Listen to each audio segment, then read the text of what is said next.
agricultural revolution, rural development, women and youth empowerment. Stay connected to tips on security and environmental management and hook up to the economic and sound educational improvement mantra. We'll follow our RISE agenda. We will not be distracted. We'll follow through on agricultural development, rural development, infrastructural maintenance and advancement, security, and of course education. Now, feel the pulse and impact of Governor Moino as he rolls out an all-inclusive governance to deliver a better Akwa Ibom for us all.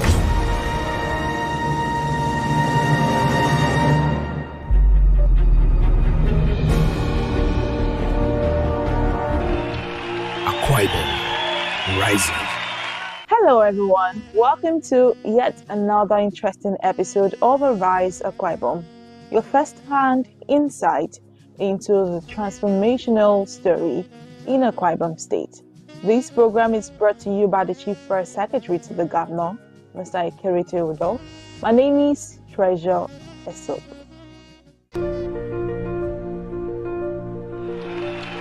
Akwa Ibom, rising.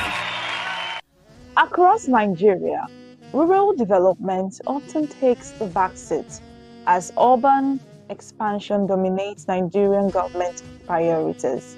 But in Akwa Ibom State, Governor Moino is changing this narrative. Through his Arise agenda, his administration is driving people-centered development plan that is bridging the gap between rural and urban communities.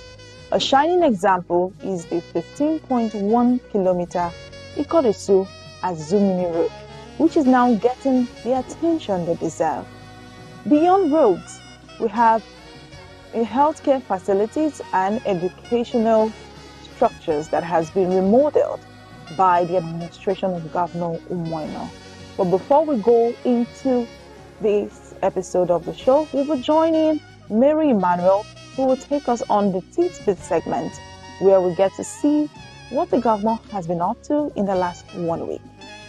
Stay with us.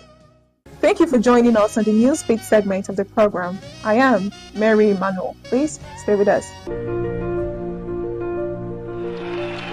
Akwa Ibom, rising. Welcome back. Akwa Ibom State Governor, Pastor Umar Eno, has announced plans to establish a mediating committee tasked with the responsibility of addressing the dispute between Sterling Petrochemical and its host communities in Eastern Obolo. Pastor Eno, who made the announcement during a visit to Eastern Obolo, assured the people that his administration will ensure amicable resolution of all lingering issues. Let's take a look. Today, we have gone round, we have seen the issues that have been raised, and we have formed a committee made up of government, members of the intelligence and security community will be part of that committee. We have asked Eastern Obolo, led by the chairman, to nominate people, no more than 5, to be in that committee. Sterling Petrochemical will also nominate people to be in that committee. The committee is going to be led by the state government. This time we want to look at every issue line by line. So coming here today should be give you succor, give you hope that the state government have come, we have seen, we are going back to work for you.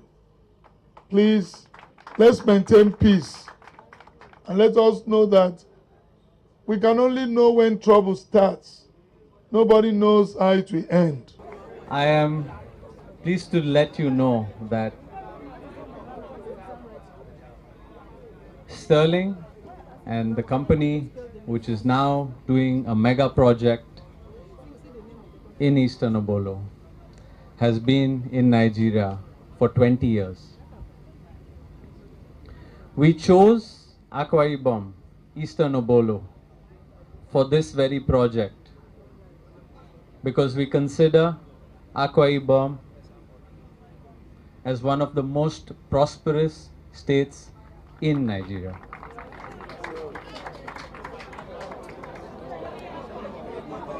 Given the 8 states we operate in, safety, security for projects and our staff and our people is paramount. The enabling work environment available to us in Akwa Ibom is like no other in Nigeria. Your Excellency, we are very happy with your intervention on this matter. We assure you that our people will support your development initiative and are willing to work with SPFL to ensure that industrial activities are carried out in a responsible and sustainable manner in line with extant laws and international best practices. Governor Umar Eno has signed an executive order that enables the Industrial Labour Committee to operate pending the passage of the law by the State House of Assembly. This is just as he also constituted a 9-month State Bureau of Statistics Board.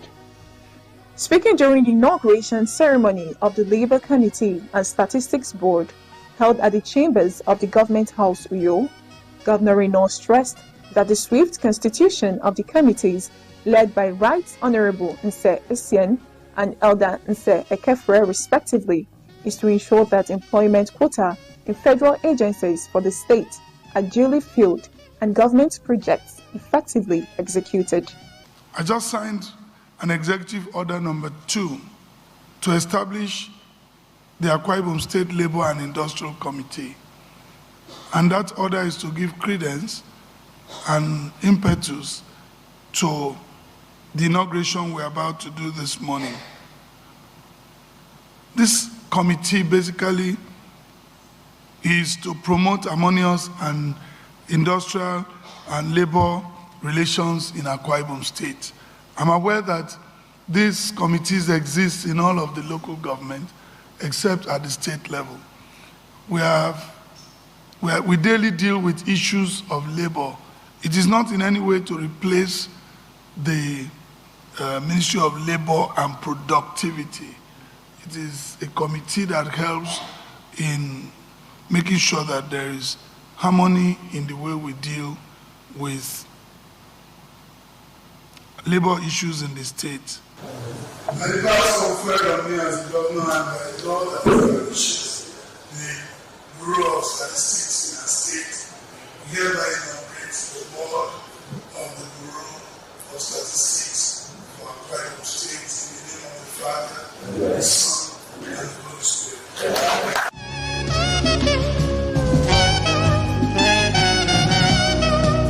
Governor Umar Eno has officially commissioned the Patience Umar Eno Antenatal Complex.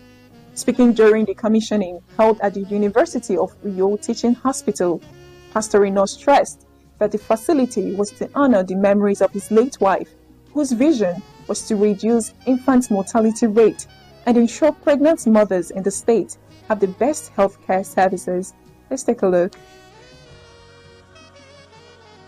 Antenatal complex, furnished by Dr. Ekem Emmanuel John and Hugh for Umar Eno, was commissioned by His Excellency Pastor Umar Eno, PhD.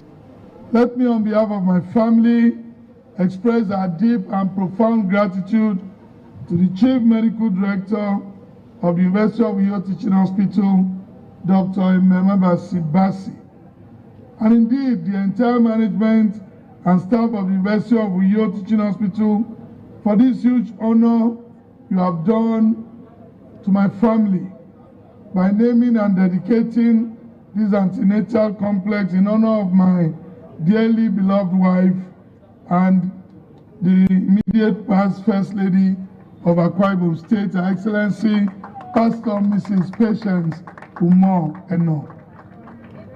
There couldn't have been a better Valentine gift for me, and this is indeed a Valentine gift that I appreciate and will remain indelible in my heart for as long as I live on earth.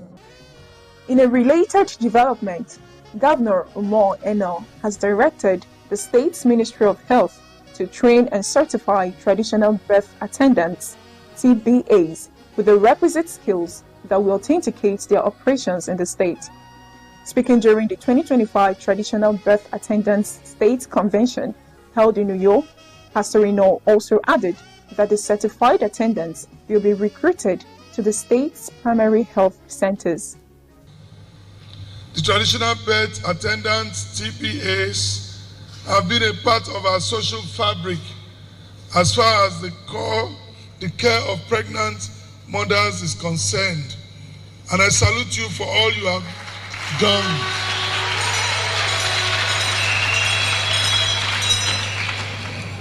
But as society evolves and old approaches get subjected to modern and advanced methods to ensure wholesome and holistic outcomes, I wish to employ and advise that you also, if I may add, reinvent your methods of carrying out your duties.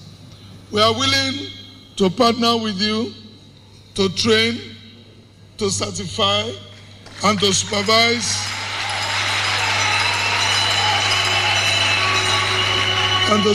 your members so the services you provide are aligned with contemporary methods, thus making it more acceptable to the larger society. I'm hereby directing the Ministry of Health to undertake the training of all members of the TBA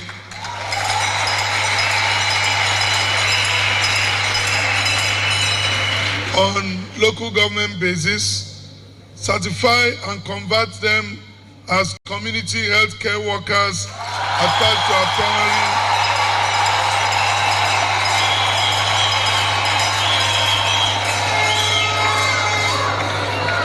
to our primary health care centers. Pastor Umar Eno has directed contractors at the State Ministry of Lands to expedite actions to complete internal roads and street lightings within the Dakada Luxury Estate for landowners to commence the development of their properties in May 2025.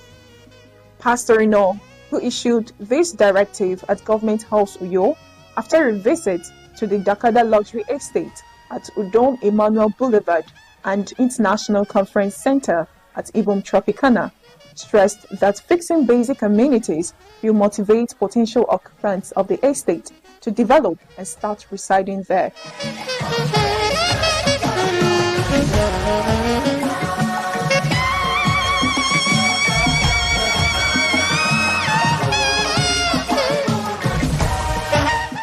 I've told the Permanent Secretary Ministry of Lands that we must commission the road network within the estate by May. So we have to finish and then have street lights so that people can start moving in. If those infrastructures are not in place, then people will not move in. And that's the much we can take on this week's News Beat segment. Stay with us for more exciting updates on Governor Moino's achievements and benevolence to the people of Akwa Ibom State. Don't go away. Akwa Ibom, rising.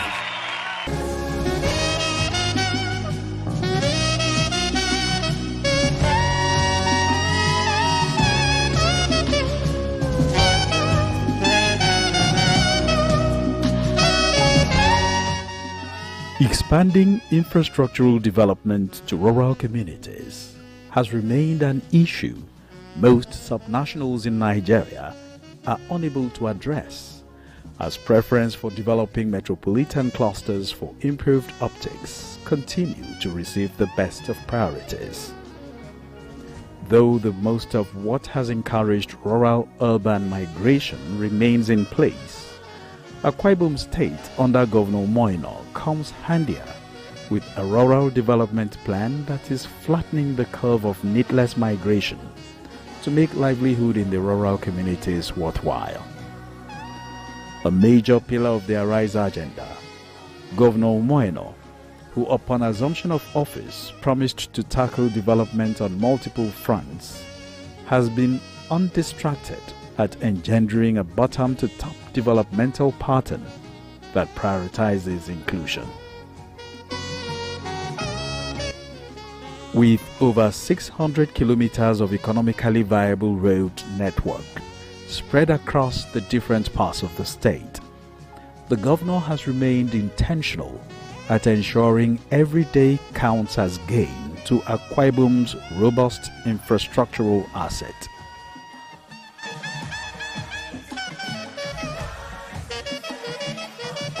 Our commitment to expanding and maintaining infrastructure has been upheld. Within 19 months of assuming office, we have undertaken 157 road projects across the 31 local government areas. This includes roads inherited from the previous administration, many of which has been completed and commissioned. Additionally, we launched a zero pothole campaign transforming our state into a thriving construction hub. The 15.1 kilometer Ikoresu Azumini Road in Ika local government area is a major gateway that links Akwa Ibom State to Abia State. The road in its gory dilapidation had become a nightmare for those who relied on its viability for commercial and security access.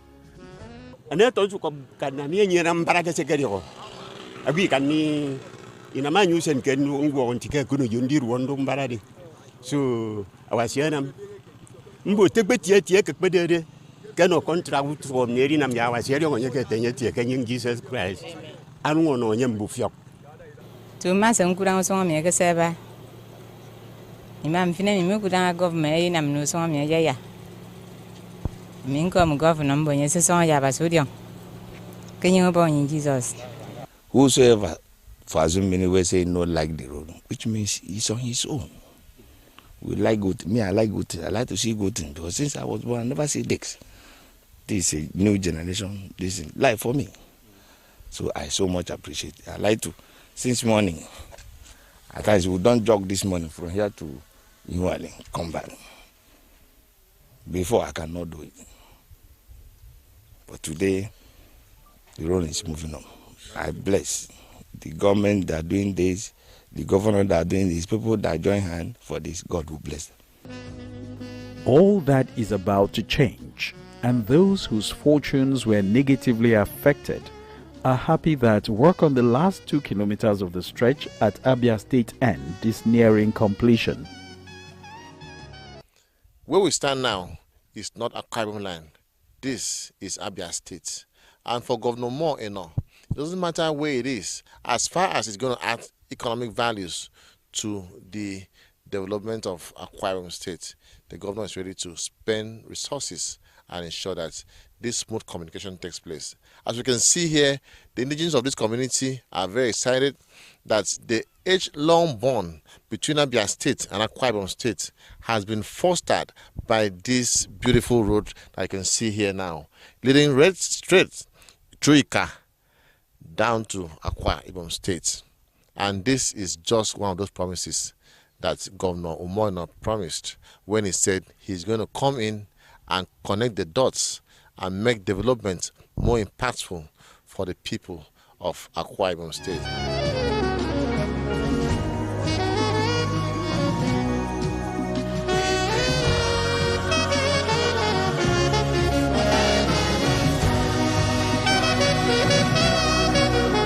For the hitherto undeserved rural communities of Ika local government area, Governor Eno's Arise agenda is their best yet, as they have continued to take delivery of projects that have redefined their socio-economic fortunes.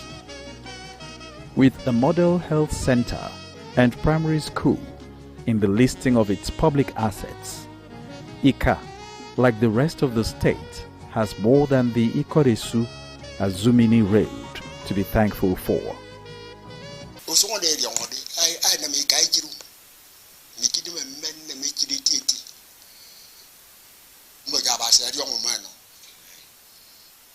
Government Yangajire. Uko to any man ready for campaign. I mean that campaign man.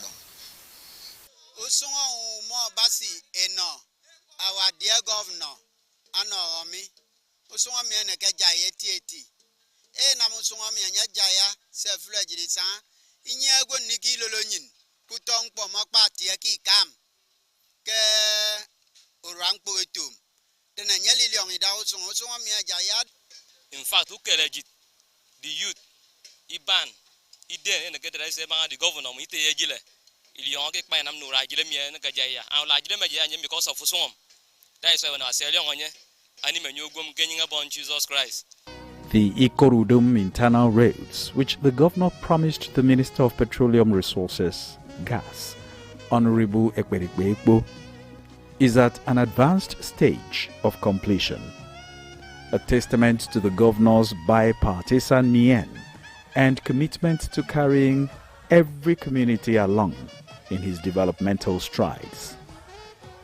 I appreciate you for what you have done in Akwa Ibom State, taking everybody along, irrespective of political affiliation. I salute you for that. You are the governor at the moment like this, and I refer to you as a good shepherd for Akwa Ibom people. We will continue to support you. We will continue to identify with you because you are the man that is taking the lead. This road, which also provides access to a major market in the area, offers some relief to both people of the community and those doing business at the Mboreto market. Governor Umoeno's developmental imprints in Ika local government area have continued to receive the commendation of critical citizens of the area, who have all agreed that the Arise agenda has done them well.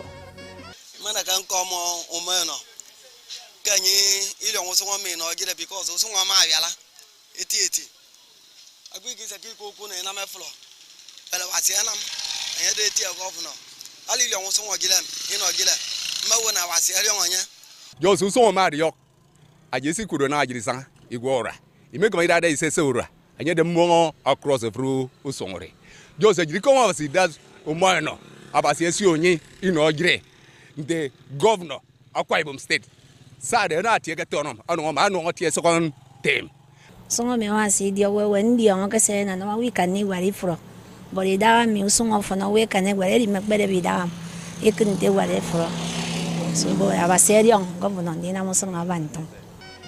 Ika is not an isolated case of accelerated development. With Governor Eno, communities and hamlets, including catchment communities in neighboring states, have continued to count their blessings from an administration that prefers Akwa Ibom State as a single constituency. Replicating all that makes the urban centers attractive in the rural areas, beyond discouraging rural-urban migration, is deepening productivity in unimaginable ways. A proof that Governor Eno is approaching socio-economic growth from multiple fronts to make the state Nigeria's biggest idea.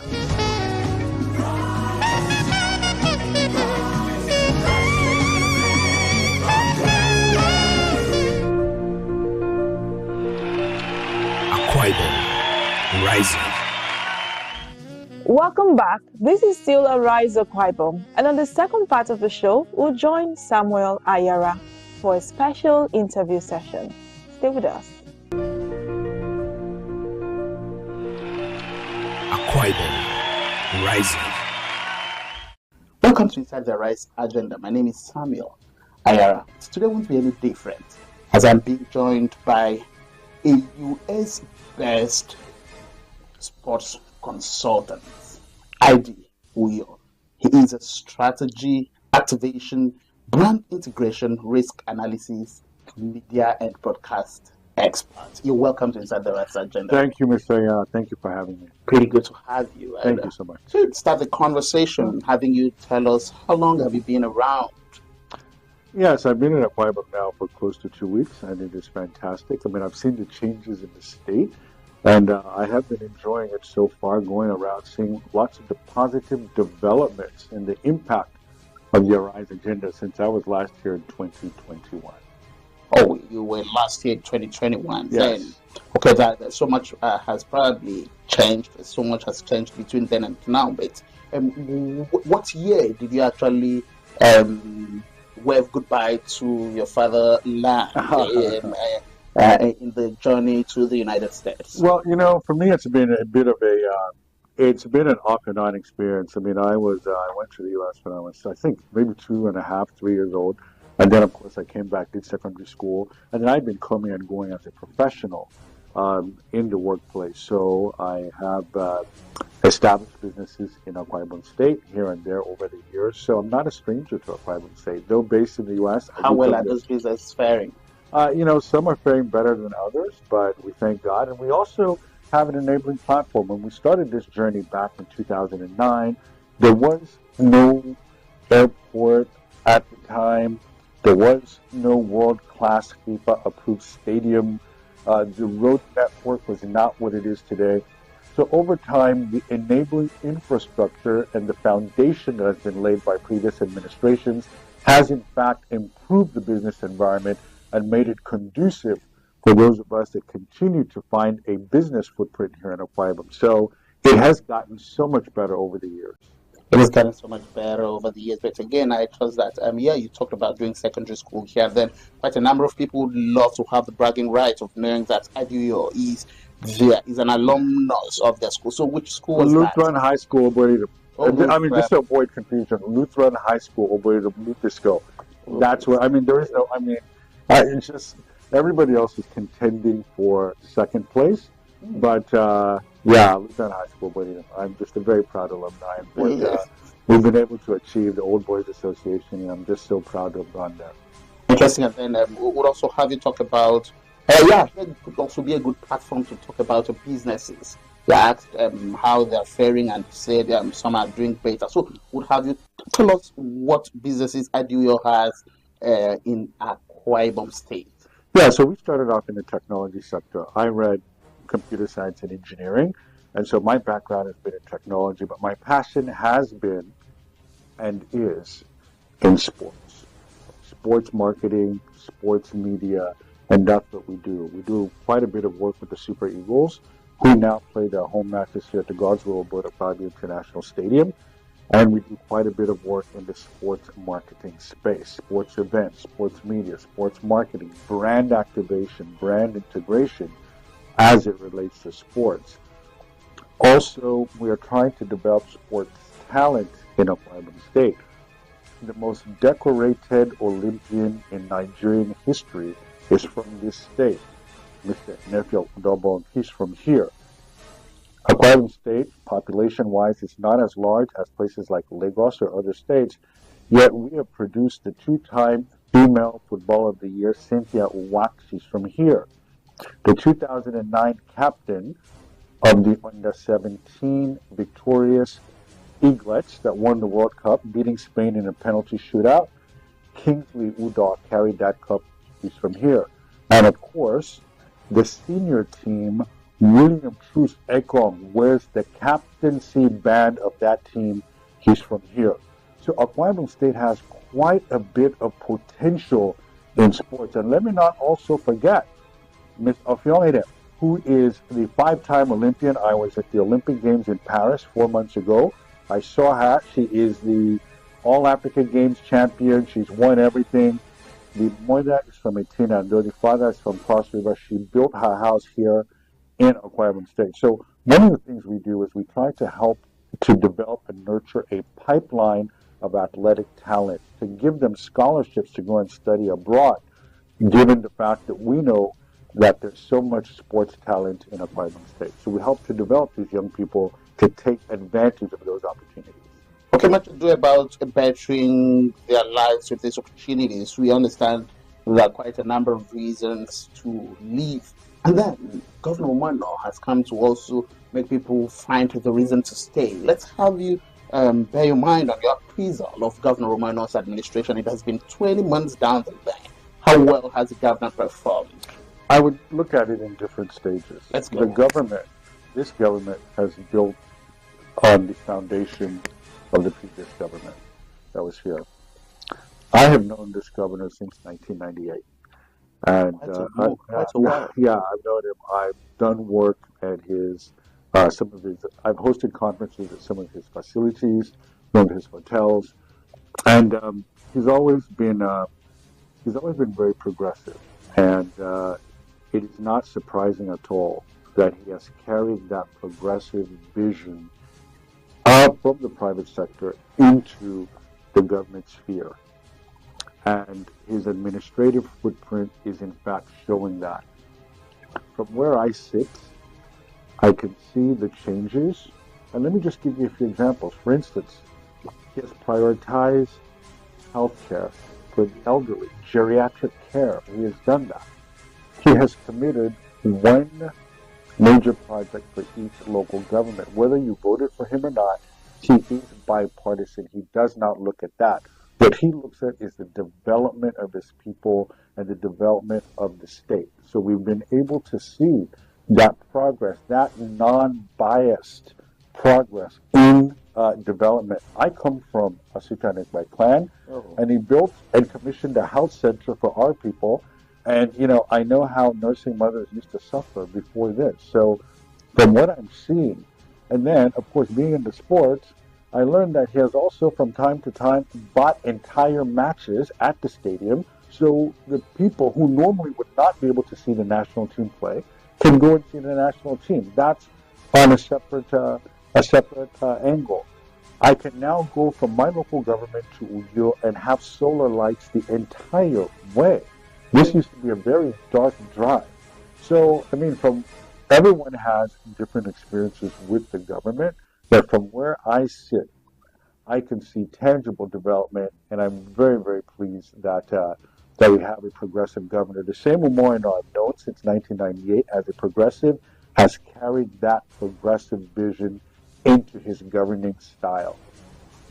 Wow, since 1998, he hasn't changed, and then has been able to sustain all of that drive. Yeah, I didn't even mention the refurbishment of Urapahande, right, that he's done.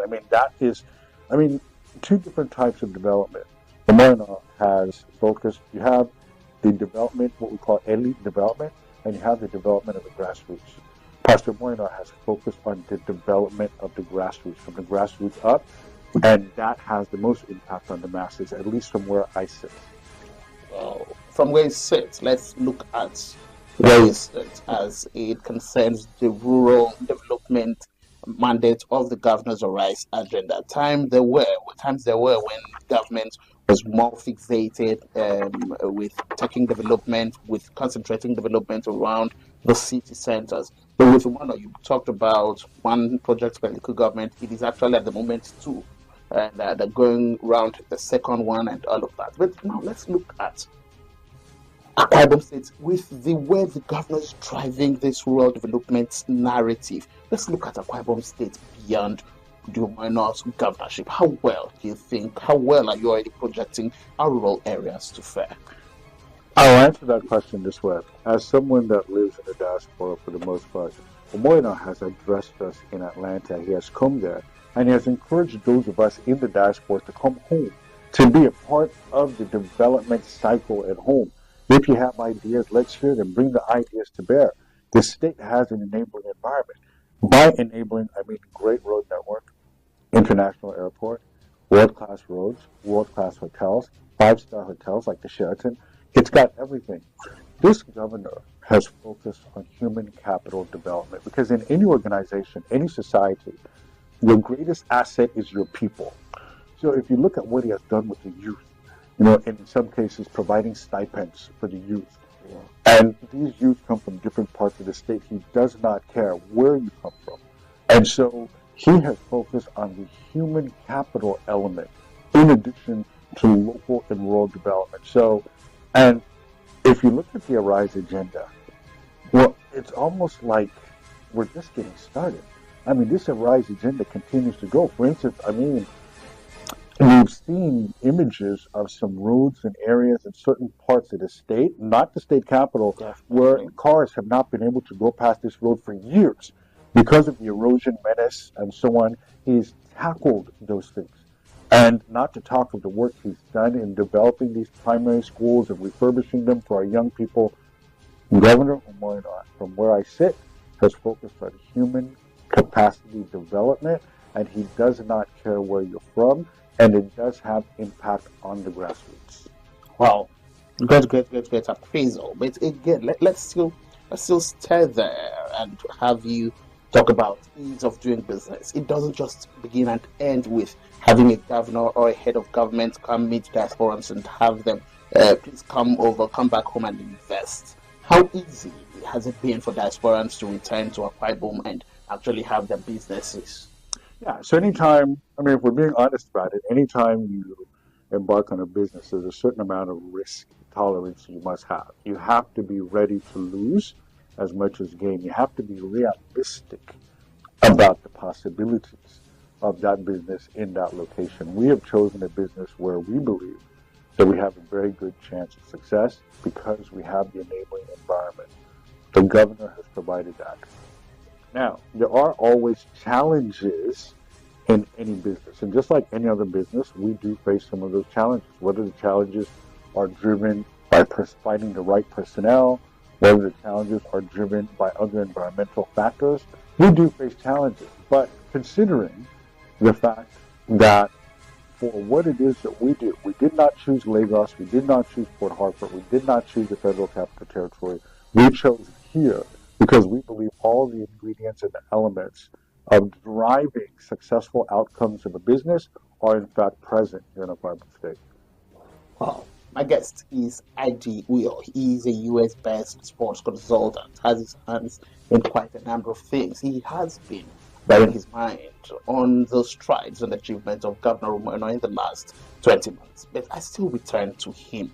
And let me have you talk about the tourism component of the sporting footprints that arrive at Akwa Ibom State. How well has Akwa Ibom positioned in tourism to actually make the best out of the sporting footprint? Yeah, so there's an element of tourism called sport tourism as a part of the sport tourism economy. I have been privileged to have been retained as a consultant for the International Olympic Committee, working with Olympic committees in places like Kenya, Rwanda, Zimbabwe, Malawi, Zambia, etc., to talk specifically about sports tourism and using sport tourism for destination development as a part of the broader sport tourism economy. And I do believe something like that would flourish here, primarily because of the location, the talent, and the infrastructure. For example, the Super Eagles for the foreseeable future will be playing their matches here. That decision was not made by the NFF. That decision was taken out of the hands of the NFF and made by FIFA. So we need to be able to leverage that tourism economy and in fact look at events, hosting events, whereby we can drive and measure the outcome of those events. And by that I mean, how many people are coming into Akwa Ibom for a particular event? How long do they stay? What do they consume? What hotels do they stay in? What we've noticed from the little studies we've done is that the economy of the state grows anywhere between 7 and 12% on weekends that the Super Eagles play in Atlanta. What drives that economy? Traders come in from neighboring states to trade. Hotels are full. Keke and taxis are full. Restaurants are full. So that sport tourism economy grows between 7 and 12% based on the studies we've done. However, there is still room for more because we wait until there's the Super Eagles match. Might we be able to create an event, specifically a purpose-driven event that drives even higher rates of return on sports tourism? So when we say government can enable, they have. Government's giving you an airport that's functional, a road network into the city, an enabling infrastructure. Government has laid the foundation where sport tourism economy can thrive in a Akwa Ibom State. Last point. No one else is doing it. I mean, I mentioned the athletes in the last segment. this is something that no one else is really focusing on, and primarily because they don't have the assets we have. So, given the foundation, the assets, this is something that I would encourage the state government to take a really close look at developing that sport tourism economy. It's what we teach in these other places where we go to places like Kenya and so on to leverage this. Let me give you another example. The World Cup is coming up next year, and it will be held in 3 countries. Akwa Ibom State should be at the World Cup. I'm not talking about Nigeria. I'm talking about Akwa Ibom State as a state. Akwa Ibom State should have an Akwa Ibom House at the World Cup. At the Akwa Ibom House, we're showcasing the potential of tourism, investment, mining, personnel, etc. That is the sole function of the Akwa Ibom House at the World Cup.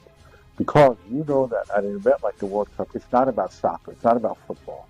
It is about commercially exploiting this event that captains of industry will all be gathered at the same place at the same time. So before you fly all these people into Akwa Ibom, it would take years, but everybody's going to be there. So you can now use the Akwa Ibom House to showcase what the state has to offer to major investors. So Akwa Ibom State should look at sports as driving the commercial interest of the state. Africa Cup of Nations coming up in Morocco begins December 21st, 2025. Akwa Ibom State, forget about Nigeria as a whole. And in this case, it just so happens the Super Eagles have qualified. But whether they're there or not, Akwa Ibom as a state needs to have a footprint there. With 2019 World Cup of Nations in Egypt, South Africa was there fully promoting an investment potential in the country and so on and so forth. Nigeria wasn't there. So I would say that as a state, we should start looking at the commercial potential of sports and being able to drive sustainable developmental and revenue outcomes using major sporting events. And then recently we saw the reward, we saw the presentation of cash prizes to winners of the last edition of the Governor's Cup in the state. Yes. And we understand it's been a long time where this tournament last held in the state. I had to thank Governor Umerno's administration bringing it back to life. But beyond that, there has been this conversation of pulling talents and pulling marketable talents and driving them into the wider space. For sports consultants like you, how well is that finding expression in the narrative of sports development of the moment? Being able to drive that, you have to begin with the end in mind. What is it that you're trying to achieve? And then you almost back into that goal. So based on that, especially as it relates to this state, you have all of the ingredients needed to be successful. And again, to be clear, these things are challenging, because if they weren't, we wouldn't do them. If they were easy, everybody would be able to do it. We approach these things because they are hard, but at the same time, they're rewarding. Being able to develop that pipeline of talent. For instance, now, you look at what global brands are doing with sports. You know that certain brands sponsor certain sports for different reasons. Let me give you an example. Milo is made by Nestle. Milo will sponsor a primary school football competition. Usually it's in Lagos, because normally those sporting events rarely go east of the River Niger, right? My experience is it stops in Lagos. It shouldn't be so. Might we be able to give them a reason to cross the River Niger into Akwa Ibom State? Now, why does Milo sponsor primary school football and girls basketball? Because 65% of buying decisions in the household are made by women. 65% of buying decisions in the household are made by women. Wow. So when you're at work, you are not the one that's buying the Omo, the Milo, the Peak Milk. The woman is buying that. So she's the one making that buying decision, not you. Milo has figured out that if they sponsored a primary school competition, that it's the women that will bring the kids to come and play that football. It has nothing to do with the children. It has to do with the women. Why? Because Nestle, which owns Milo, has a fiduciary responsibility to its stakeholders to turn a profit. That's why they sponsor. because it gets them to their objective. After sponsoring the tournament, Milo will now sit down and say that, okay, these are the number of people that came. Forget about the fact that maybe they spent 10 million on the tournament, but the number of people that bought their products only total about 6 million. So you would say that they made a net loss of 4 million, but it's not a net loss of 4 million because they were able to get that brand loyalty. So over the next 2 or 3 years, the women that bought Milo, when they go, they will now buy Nescafe, which is another Nestle product, and so on and so forth. So they have now captured that consumer for life. So what I'm trying to say is we need to do a better job of understanding these trends. Why brands sponsor sports? And then key into those objectives, and then also help them measure the results, because they're not just going to sponsor and go.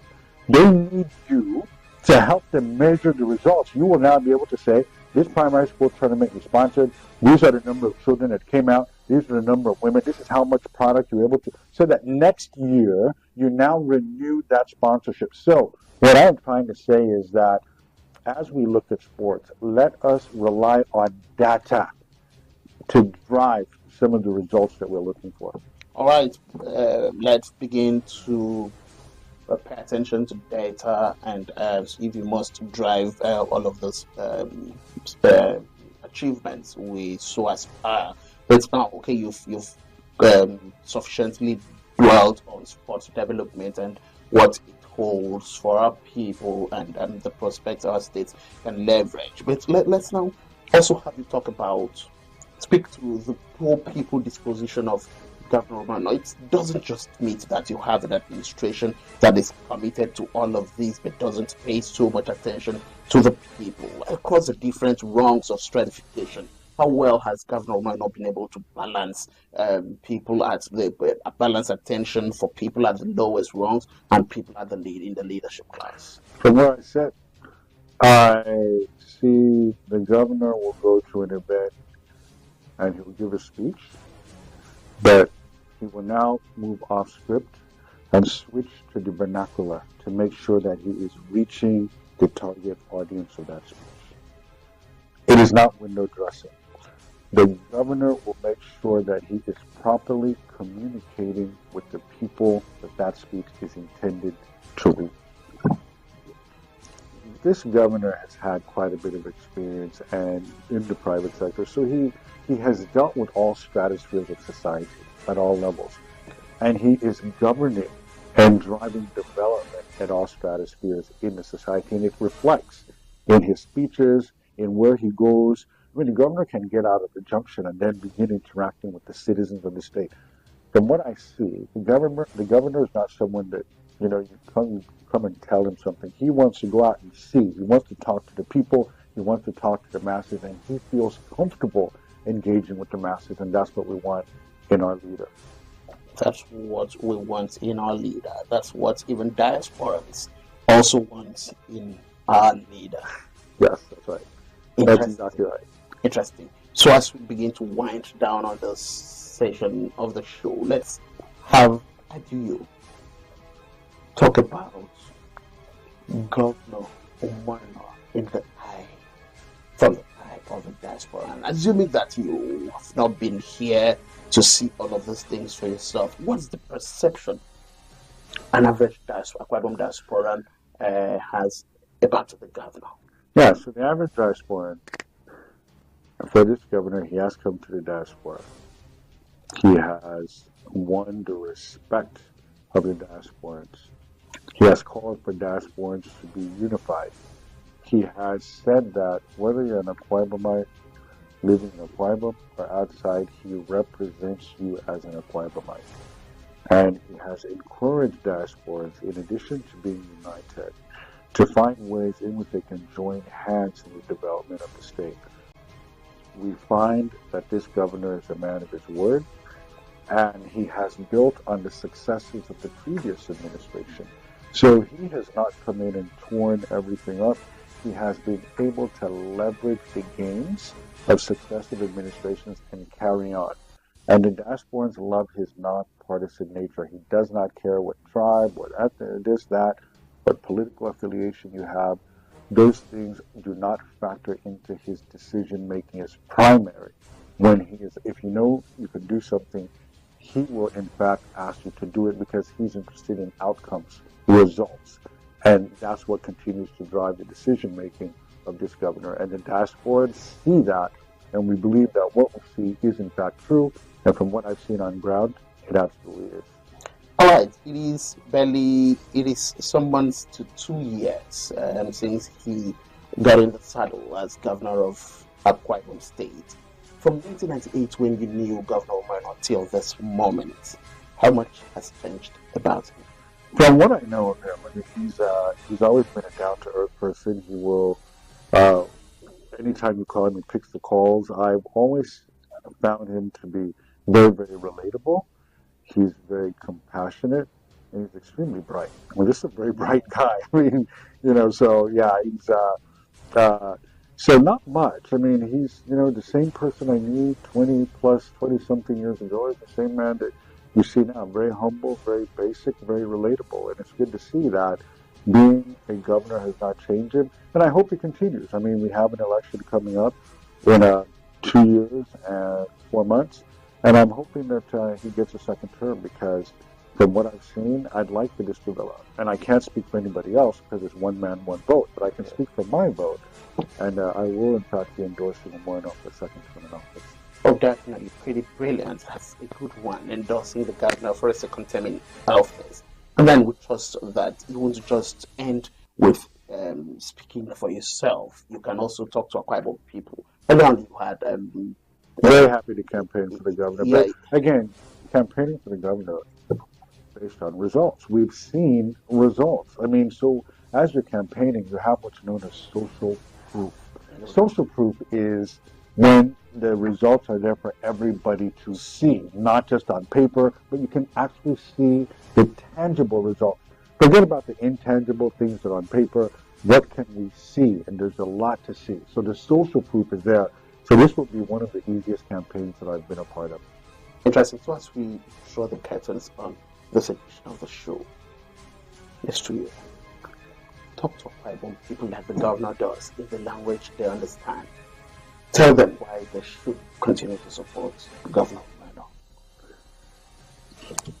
I believe that for a state like ours that has pride, Akwa people would love to have ideas speak the native language. The native language. Okay, so let me try. Okay. Yes, so I take it. Governor in India, as the man I'm to know, we can take a to make a party get up more of Governor, I support ideas of war. Like what point? I mean, and I'm sure. They say you made a progress, say you made a development, say you get them Barbara. Now you could be done, Bob. That's why I'm going to walk back there. Who can governor in here until now? That's when you tell me back. Guess what? I can get me. Going on here and tell me back. You know, the car tell me back. Well, someone came my knee. But I deserve. But yeah, you know, walk there, yeah. So that I can now make a walk back to there, say at the door. It's also on. Wow. You just can't beat the personal touch that you has with the much Governor Umar in 20 months has achieved. And coming on Inside the Rice agenda, he has been able to, from the eye of a diaspora, bring you to speed with how much Governor Umar is cherished and admired the world over. And I trust that you that stays at home, you that is resident in Akwa Ibom, should even have much more, should know Pastor Romano much more than I do, who already is campaigning for the governor's re-election. We trust that when the time comes, we'll have Adieu and have a lot of Akwa Ibom people on that trail, drawing support for the governor's re-election. He has been pretty certain that Governor Umar will continue to do well. Thank you so much, Adieu, for coming on Inside the Rice. You're welcome. I would be remiss if I could just say one thing. I would also like to express my condolences to the governor on the passing of his wife. I should have done this at the top of the show. May the Lord continue to bless and strengthen our governor in his resolve during his time of sorrow and during his time of unspeakable grief. Thank you. Amen. Okay, so that's where we draw the curtains. But perhaps I trust that you would or may want to have a closing shot on this show, a parting shot to people. Thank you very much for coming. So na ya no ni chere mwana ke boba me. Ya idea no boy can develop state. Can for me don't pour work it. You don't pour we back. Can I get it state me wow. Am I new book it develop state me. Can go up now ya been state me. I got the next level. I got na baba me. So don't for work. The idea no book. Idea na ya. And then before no quite more Canada kada. Akwa Ibom arise. It's also Many thanks, Adio, for coming on Inside the Rice Agenda. I trust that as much and often as you come around and we have need of you, you will always show up. It'll be my pleasure. Thank you so much for having me. All right, that's where we end the conversation on Inside the Rice Agenda today. My guest was Adi Uyo. He is a global sports consultant. I trust at the end thereof, you've been sufficiently and adequately brought up to speed with strides and achievements of Governor Umar in the last 20 years. Akwa Ibom, rising. That's where we wrap it up on this episode of Arise Akwa Ibom today. As these projects continue to unfold, we will be here to bring you the stories, the impact, and the voices behind them. Arise Akwa Ibom was brought to you by the Chief Press Secretary to the Governor, Mr. Ekirite Udo. Join us next week for another interesting story of development going on in Akwa Ibom State. My name is Treasure Esop. Keep rising with Akwa Ibom.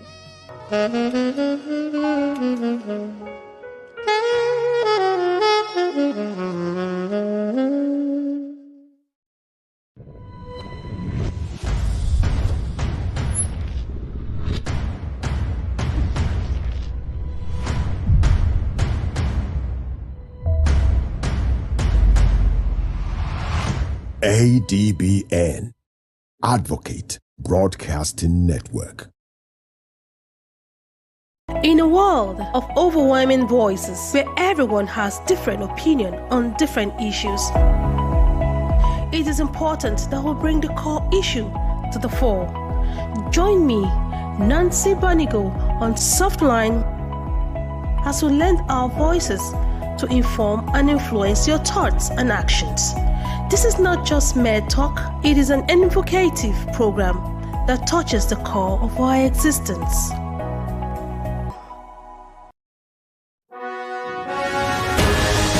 The global business is never static. Watch the market report on ADBN TV for business information, latest happening business deals, government economic policies, stock, crude oil and commodity trading, financial upstick and downstick, and the world of organized private sector. The market report showing on ADBN TV 1 to 2 p.m. Monday to Friday. The market report bringing you up to speed in the business world. What's up, thrill seekers? Wem here. And alongside me, the fabulous Matilda. Get ready for an adrenaline rush of sight, sound, and unforgettable experiences.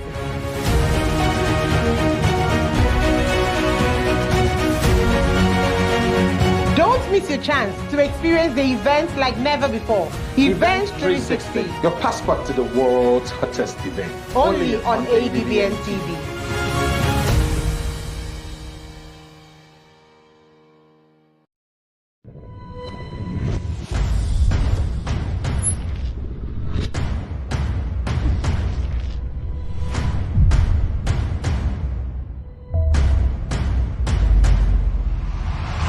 ADBN, Advocate Broadcasting Network.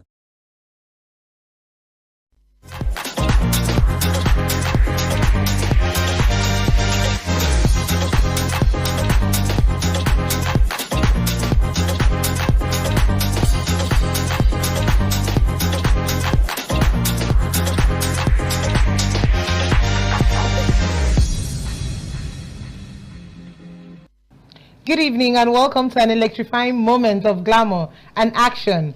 I'm Matilda and I've got here with me Uwem. Uwem, how are you doing? Well, I'm doing great, feeling like a lover and also a boxer, just trying to do the best I can. Today we are bringing to you exclusive coverage of two unforgettable events.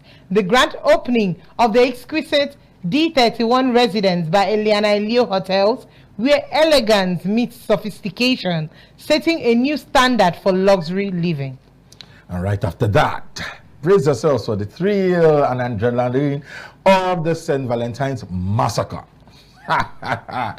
Organized by Power Boxing. You know, it's a moment where style meets strength and luxury meets action. From celebrity interviews to knockout punches, we've got it all covered. Stay tuned as we bring you live updates, exclusive interviews, and all the behind-the-scenes moments of these two spectacular events. It's all happening right here, right now. So don't go anywhere. The excitement begins now. Let's take you to the highlights of the event.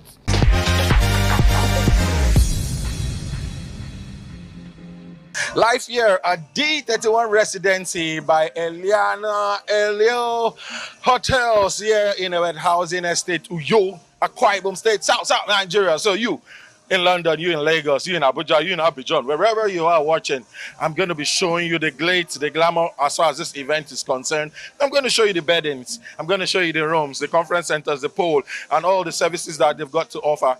Don't forget, I'm also going to show you the food, the drinks, the people, even the fashion as far as this event is concerned. Just stay glued and join me while we go in there. Let's go.